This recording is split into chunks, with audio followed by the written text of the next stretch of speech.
আজ তোমাদের সাথে কথা বলতে বলতে ডাইনিং টেবিলটা রিসেট করে ফেলি। ডাইনিং টেবিলটা শুধু খাওয়ার জায়গা না, এটা একটা পরিবারের গল্পের কেন্দ্রবিন্দু। প্রতিদিনের মতো নয়, আজ পুরোটা ঝেড়ে ডিপ ক্লিন করলাম।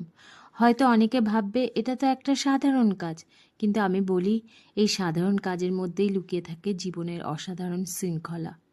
ঘর গোছানো মানে শুধু বাইরের পরিষ্কার নয়, এটা নিজের ভেতরটাও গুছিয়ে নেওয়া।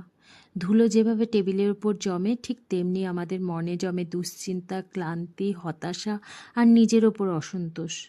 আমরা প্রতিদিন টেবিল পরিষ্কার করি, ধুলো ঝাড়ি, কিন্তু নিজেদের মনটা, সেখানে কি আমরা ধুলো ঝাড়ি? একটু হাঁটাহাঁটি, একটু গান শোনা, কিছু লিখে ফেলা, কিছু শেখা, কিছু সময় নিজের জন্য রাখা, এই ছোট ছোট কাজগুলো মনের ধুলো পরিষ্কার করে। তাই আজ টেবিলটা গোছাতে গোছাতে ভাবছিলাম, জীবনটা তো একরকম টেবিলই, যতবার যত্ন নিই ততবার সেটার সৌন্দর্য ফিরে আসে। আর যদি অবহেলা করি, ধীরে ধীরে মলিন হয়ে যায়। দেখো, তোমাদের সাথে সাথে কথা বলতে বলতে আমার টেবিল সেট করে ফেললাম। দেখে বলো তো কেমন হয়েছে।